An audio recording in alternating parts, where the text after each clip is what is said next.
YouTube Bazico in the Goat House is back. I have 10 big-time NFL trades that we would love to see this NFL offseason. I think they're pretty damn realistic as well. I think some more than others, obviously. But a lot of these guys are kind of linked to rumors already about being traded this offseason. So I went ahead and found a landing spot, and then we came up with compensation there. So I'm excited to break this down. We got offseason content already on the channel. There's definitely more like this to come. And then we have our playoff coverage as well. So head over to our channel, check out those videos. You won't be disappointed. Please like, subscribe, turn notifications on while you're at it. Be much appreciated. Then follow us on Twitter, live news, rumors, and updates. Talking about these rumors and potential trade landing spots first on Twitter with you guys. So it's a must follow. Link pinned in the comments for that, as well as our sponsors, GLD Shop, Liquid IV, Code GOAT on those sites. Then Walk the Mock, Goat House 50 on that site there. So links pinned in the comments. We're rocking that Cowboys chain from the GLD shop. They have NFL pendants, a lot of sick jewelry, and it's very affordable, especially with our code GOAT, which is 33% off. Links down below again.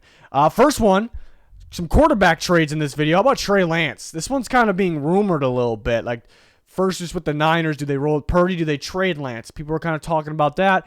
And then specifically, the Tennessee Titans have kind of been linked. I think there's some other teams that could do it. I could see teams that maybe aren't in position to get their quarterback of the future within the draft. Maybe they don't like the guys in the draft, especially where they pick. So they'd probably rather trade for almost like a prospect still, a lot of potential, and a guy like Trey Lance. Figure out the value is the tough part. Well, figuring out if the Niners would actually trade him is the first tough part. Do they insist on him? Do they go with Lance next year over Purdy? Do they go Purdy? Do they go with the veteran guy? Like Tom Brady's been rumored there. Could they pull off a trade for Aaron Rodgers? Maybe not likely, but you get my point. They can go multiple different routes here. And then the next question is, what do they demand for Trey Lance? What do they ask for? They just traded a whole bunch a couple years ago to go get him. So are they attached? Do they ask for a first-round pick? I honestly could see some teams with a late first-round pick just maybe doing it, and maybe stashing them behind a veteran. That's a possibility as well. But the Titans, I think they've been linked to him mainly because they just brought in Rand Carthen, who came from the 49ers, as the Tennessee Titans GM now. And he was there, obviously, when they drafted Lance. So that made some sense. Also looking for a quarterback of the future. Do they kind of want to? It kind of felt like they're gearing themselves towards that Malik Willis style offense. Well, Lance kind of fits that, but a better version with more upside there. So definitely could see that for those reasons as well. I came up with a 2023 second-round pick. It's been rumored a third-round pick. I don't see that. I don't think the Niners would do it. I think teams would be willing to pay more, too. There's still some upside there. It's still, is there durability concerns? Is there risk? Sure, but there's a lot of upside, a lot of potential. It's a little bit of a mystery. But the Titans send a second-round pick to the Niners. Niners give up Trey Lance. Who knows? Maybe they end up rolling with him next year as a starter. Possible. But Purdy's still going with the Niners here in the playoffs. Next, speaking of the Titans, you might have to trade Tannehill. Whether they trade for a guy like Lance or not, they may be looking to move on from a guy like Ryan Tannehill because he clears some space. Maybe they want to go with a different quarterback, a younger quarterback.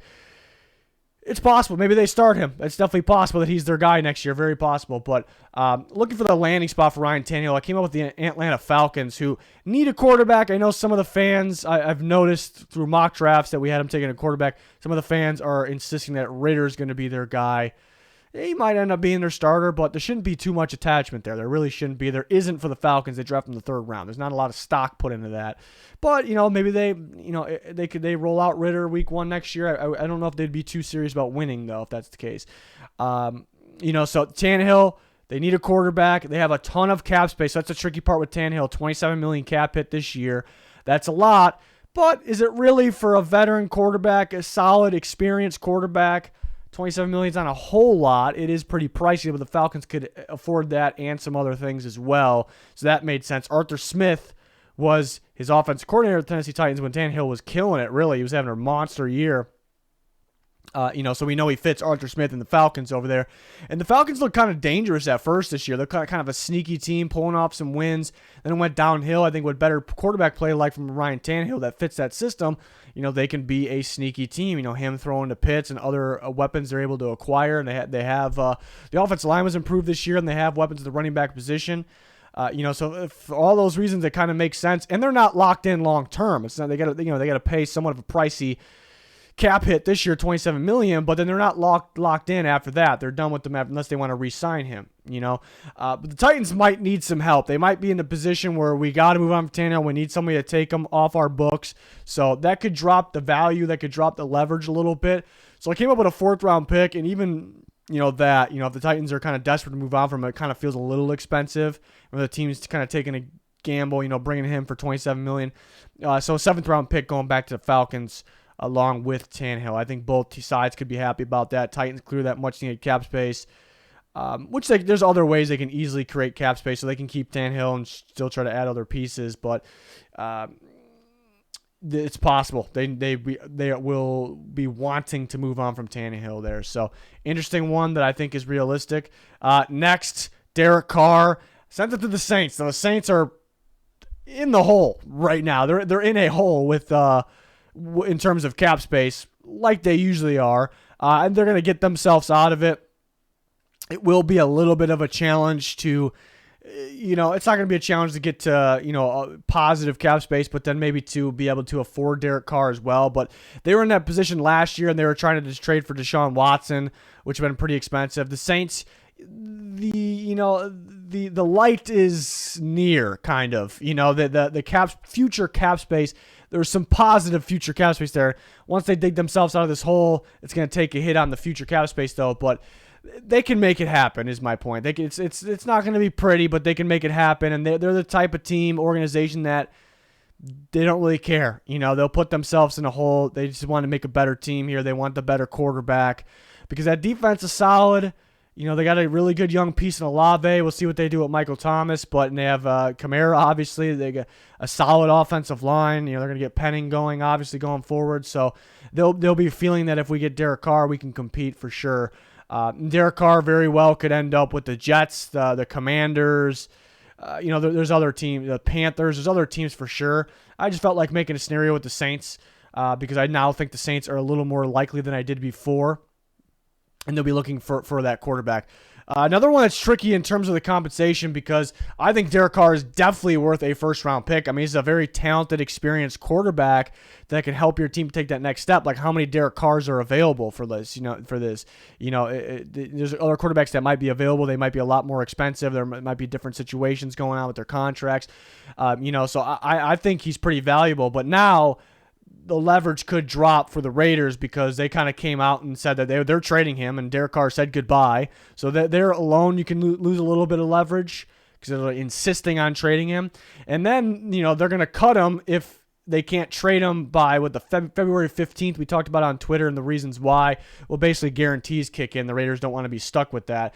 So Raiders are losing some leverage. So it is possible that he goes for less than a 1st-round pick, a 2nd, a 3rd, maybe a 4th too, or maybe a 2nd this year, 2nd next year, maybe a 3rd somewhere in there.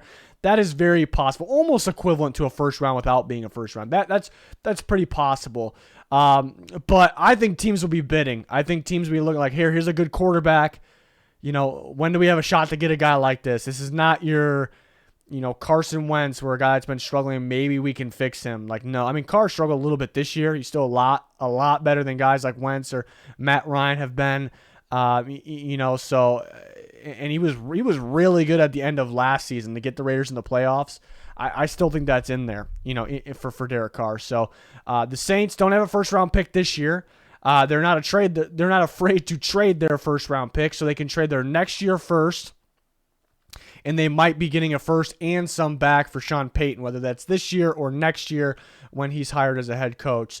So I think the Saints wouldn't be afraid to do that. And other teams, because of the leverage lost by the Raiders, might just be offering a 2nd, 3rd, 4th. Teams like the Jets and the Commanders, they have an earlier 1st-round pick. So maybe they don't want to offer that. So the Saints come in there with a future 1st, and the Raiders may go, all right, and then, hey, we send him to the NFC as well. So thought that made some sense for me, but this is definitely interesting. I mean, if they cut him, it's going to be a wild Derek Carr free agency there because it's a damn good quarterback.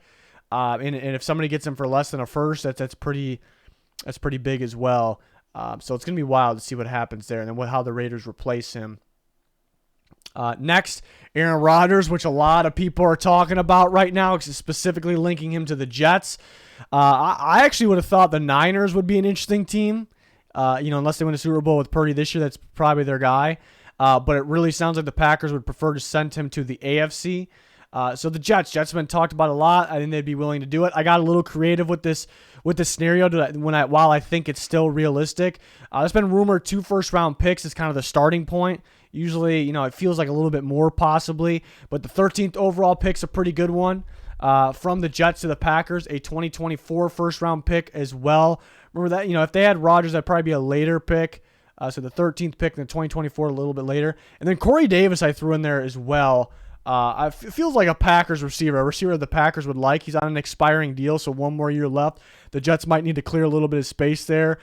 He's been a little underwhelming for them, but again, he probably wouldn't be with Aaron Rodgers, so maybe they want to keep him. But they got some other pieces in there at the receiver position, so they can afford to do it. And the Packers are looking for that other receiver to maybe help Jordan Love here, because the receivers were pretty underwhelming. And it sounds like they may lose Lazard, so they need to find that replacement. So get Corey Davis, solid receiver on expiring deal. So you get 2 first rounds and Davis.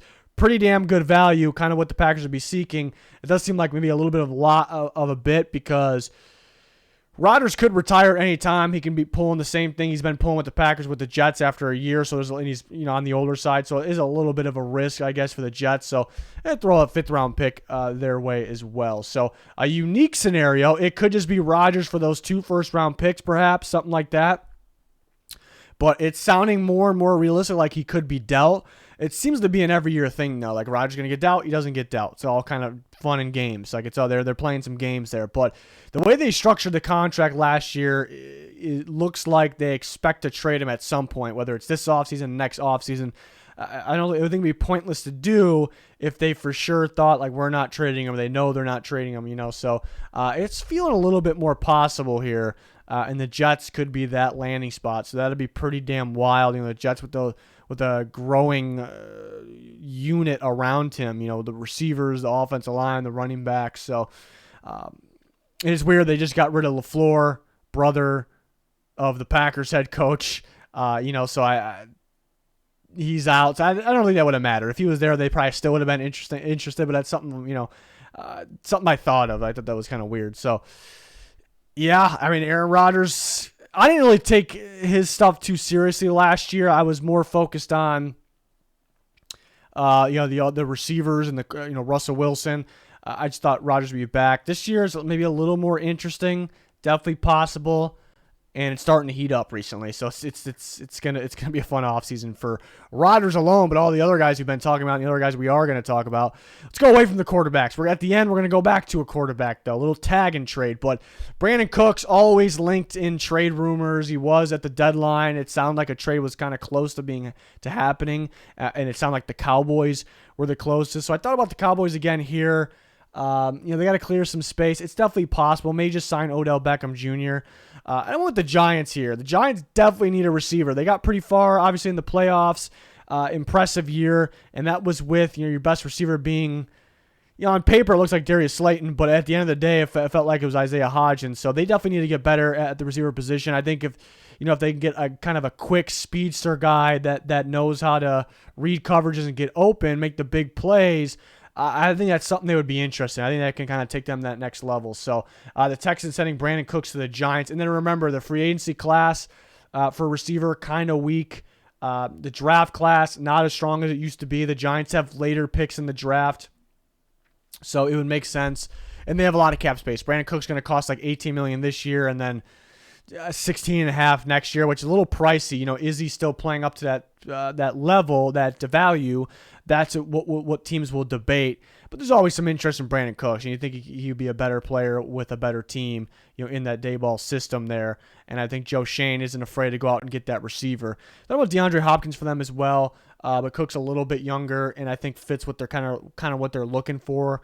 And a 3rd round pick going to the Texans, and that could be the later, because the Giants have a pick it's a Chiefs compensatory pick from the Toney trade. It could be the later one. At one point his value was a 2nd round pick or maybe more, but I think it's dropping over time. He wants out, it feels like. He hasn't been producing a whole lot too, and he's a little expensive the next couple of years, especially this year. So 3rd round pick makes sense to me. The Texans gather that, continue on their rebuild, and the Giants get that speedy receiver that they're looking for here. And it helps Daniel Jones if they bring him back. It helps that offense for sure. It's something they need. And will they be able to do it? Possibly, but will they be able to do it in free agency or the draft? This might be your better option here. So that's why the Giants made some sense. And they have a lot of cap space. But they got to pay Daniel Jones, Saquon Barkley, or one or the other, or neither. But it'd probably be one or both.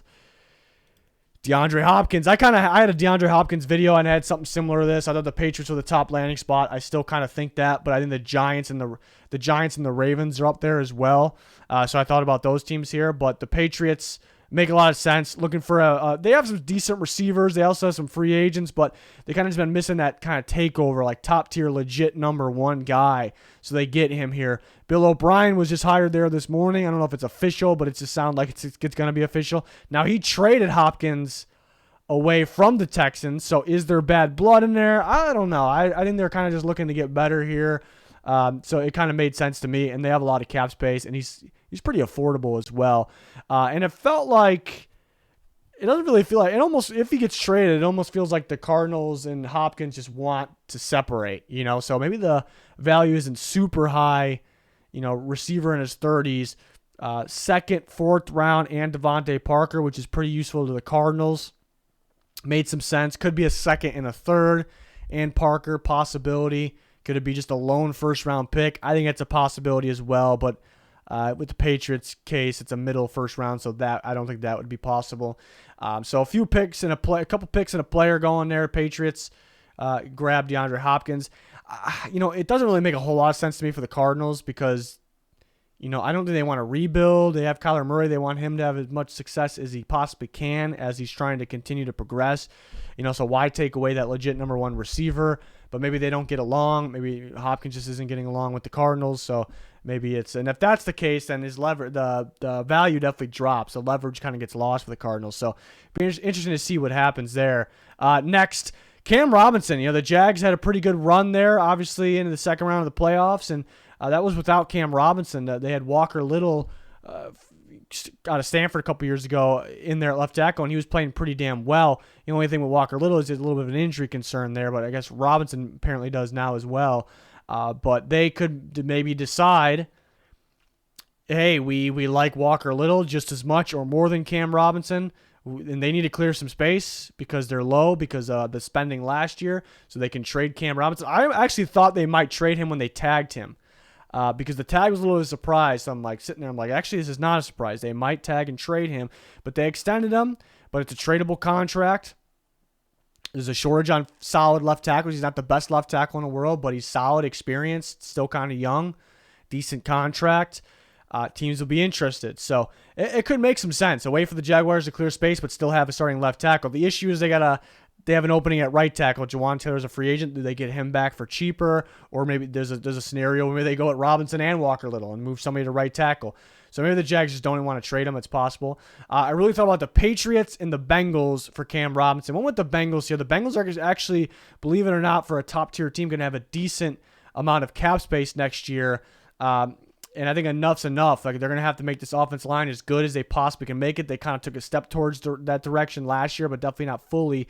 Jonah Williams really struggled this year, and he got injured. Right tackle La'el Collins got injured. Jackson Carman came in that playoff game just a couple days ago against the Bills, played pretty well. But you get better here with an experienced veteran that can help you out. They have the cap space to afford them, and they trade that second-round pick, which it could be a little bit more than just that second-round pick because that's going to be a late second-round pick. So we'll see. But, again, people don't view Cam Robinson as the best, one of the better left tackles, so you can say second round pick, but they're valuable. These tackles, experienced, solid tackles are pretty valuable. So if the Jags decide they want to trade him, they can get something decent for him and clear some space there. So interesting one to look out for. Next, Stefan Gilmore. The Colts could be going in that rebuild mode. Gilmore, aging corner, still pretty damn good. 1 year left on his deal. So what are the Colts going to do with them with 1 year left? It would make more sense to trade them. And they maybe are a team that could trade up in the first round to get their quarterback of the future. Very possible. So maybe you want to stockpile some picks. I thought of the Raiders. The Raiders need a corner pretty damn badly. Patrick Graham, the defense coordinator, wants to run more man coverage, but their corners aren't good enough. Defense might not be good enough in general, but they do have some really good pieces. Obviously, Max Crosby's one that stands out, but adding a good man coverage corner here would make some sense. Won't cost a whole lot, cap-wise as well. Won't cost a whole lot. So they add Gilmore. And very tough figuring out the value on him. I originally was thinking a second-round pick. I really like the Raiders as a landing spot. I mean, you also can throw other teams that need a corner. You could throw the Ravens in there, even the Cardinals, the Vikings, teams like that. The Giants. The Giants make a lot of sense. Probably looking for another man coverage corner.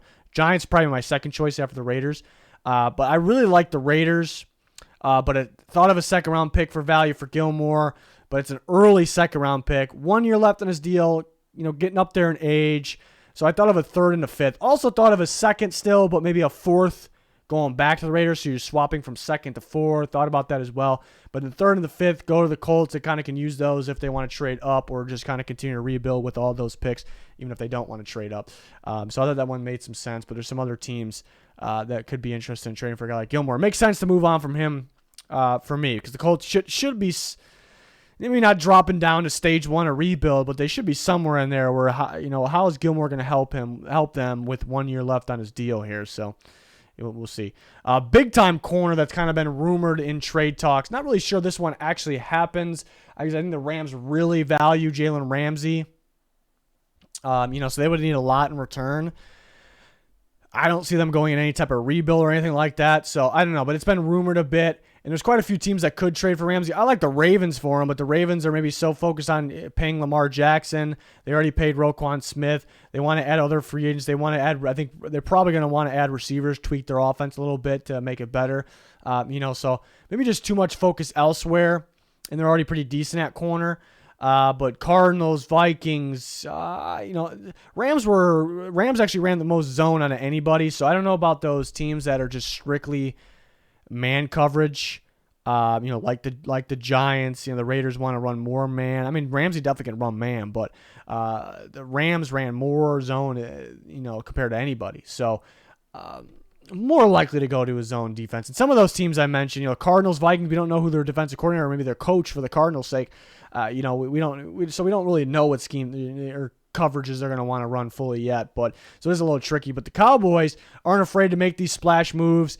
They have future cap. They would have to clear a little bit now, though, to make it happen. But I thought Diggs wasn't as good this year as last year. But, I mean, he's still going to be a starter. But you want to get better on the opposite side there. I mean, Deron Bland was pretty solid. He was kind of either get beat or make a play on the ball.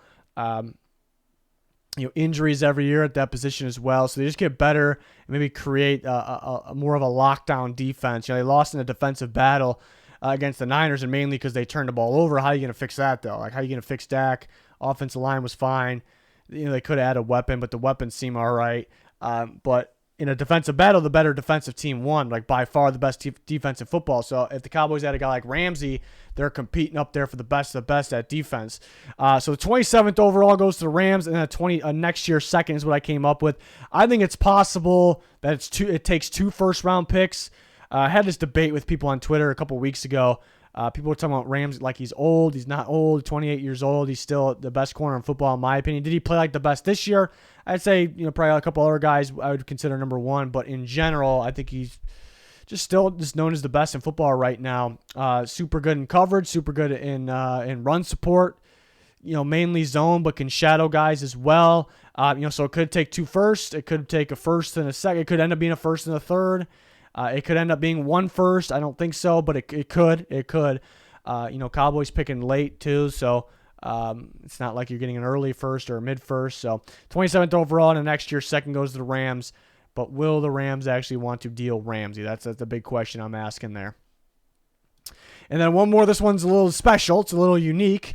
Not only because it's Lamar Jackson and how many damn picks I have going to the Ravens, but because it would be a tag and trade, which sounds like it's somewhat possible. They came out and said that they want Lamar Jackson to be there, the Ravens that is. They want to extend him. They're going to work towards it. But then a day later it came out that they're going to work towards it, but that tag deadline is before free agency. They don't want to have him available in free agency, obviously. So if they can't agree on a deal, which I don't think they will by that point. I don't know. That's just my thinking there.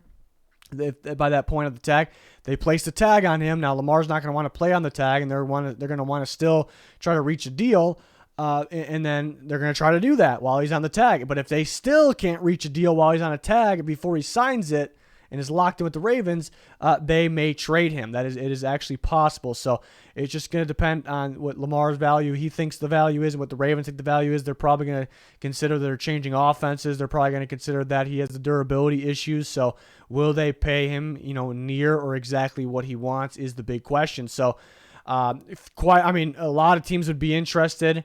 The Commanders stand out as well. I really like the Giants for him, but the Giants kind of made it clear they're going to go with Daniel Jones, it sounds like. But the Falcons make a lot of sense as well. Would Lamar, love going to the Falcons? That's the question there. But the Panthers, who I thought their favorite, it's still up in the air, but I thought their favorite for who they were going to hire maybe would be Shane Steichen, which I think Lamar can fit his offense very well. Steichen, the offense coordinator from the Eagles. But they could go Peyton, which Peyton could be interested in something like this as well. They could go with something else. So, and just a really good running attack. And they have DJ Moore there. They already have a good defense. So, and they have some pretty good picks that the Ravens might be interested in. So, a boatload of picks going back to the Ravens. So 3 first-round picks, one including a pretty good one, the 9th overall pick, and then a second-round pick this year. And then you have a 5th-round pick in 2024. So that's why I came up with a lot of picks, including 3 first-round picks, including the 9th overall pick. So with the Ravens look for their future quarterback there, I think Anthony Richardson may fit. They may just completely try to change the offense in general. So they may, try to trade up and get a C.J. Stroud or, Bryce Young, something like that. But it'd be pretty wild. I'm not really counting on this happening. But again, they want to reach a deal. If they can't by the tag deadline, which I don't think they will, in my opinion, then they tag him, and they're going to continue working on the deal, and that's where it's up in the air. More so, they reach a deal. More likely, Lamar and the Ravens reach a deal after the tag on a long-term deal, so he doesn't have to play on the tag. But if not, then they will look to trade him, and there will definitely be teams interested. They'll probably have to decide that going up to the draft, and they can get a boatload of picks. It is a little risky for other teams. Lamar is definitely talented enough, so that's not the risk. But I guess the durability concerns, because the last 2 years now. So, and some of these running quarterbacks getting beat up. Does he have to run less? Is he as valuable if he's running less? Is he going to run more because he's under contract? But then is he more likely to get injured? So it's a little bit of a risk. There's some big questions there. But either the Panthers made sense. A lot of teams would make sense. A lot of teams would be interested. And this is probably the least that the Ravens would get. But again, the other team's taking some risks. I shouldn't say the very least, but because the other team's taking some risk, and the 9th overall is included in there. But I think most likely, again, I said it already, but most likely that they place a tag on him. They probably reach a agreement on a long-term deal while he's on that tag, but before he has to actually play on the tag, if that makes sense. So those are my thoughts. Those are 10 kind of splash trades that could happen. I think some more likely than others. I think the teams, like the landing spots, are very realistic. I think the compensation, very realistic. Even if it doesn't happen exactly, it's kind of like equal value sometimes. So, let me know your guys' thoughts. If you have any other trade scenarios, thoughts in the comments, I'd love to hear them. We're always talking with you guys on Twitter. There's a link pinned in the comments that'll bring you directly to that Twitter. And then we have some sponsor links down there that you should check out. And then you also should subscribe to notifications on, because that'd be much appreciated. And it'd be well worth it because we have the full NFL coverage here at the Goat House. But that's going to do it. Thanks for watching. Goodbye.